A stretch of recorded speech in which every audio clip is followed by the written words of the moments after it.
Guys, may mga bago sa McDonald's at itatry natin sila. And I will share to you some McDonald's hacks. Hacks kasi dalawa sila. Tara! So meron silang 79 pesos na combo. Pero kasi pag binili mo lang tong Taro Custard Pie, 49 pesos siya. Pero kapag merong CC Burger McDo, 79 lang siya. Mura to. Sulit. Pero hindi yun yung hack. Nag-order ako ng caramel sundae. Itong caramel sundae, ilalagay natin ito, Taro Custard Pie. Tara, try natin. Ito na siya. Ay, ang kalat. Let's try to break it. And then, lagay natin yung mga bits and pieces. Tapos, durugin natin sila.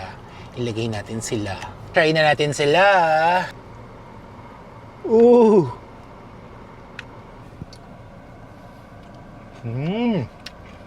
This one is good. Ang sarap nung mix nung taro, nung custard, tapos nung caramel over sundae.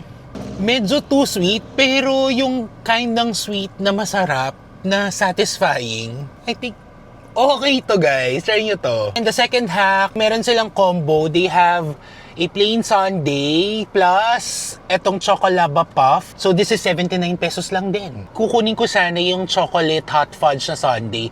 Pero I think overkill. So try natin ito. I think this is a good combo as well. Ano siya? Break natin siya dito.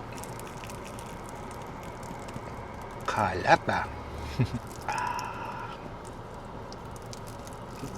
Oh! Break natin sila dito. Yes! So, tatry na natin.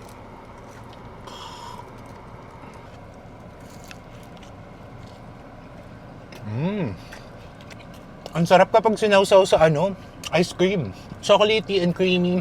I think overkill nga kapag chocolate sundae yung kinuha mo. So parang I think okay na yung plain sundae for this. Try naman natin with na diretsong with ice cream.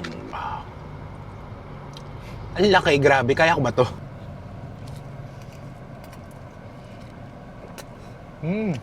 This is good.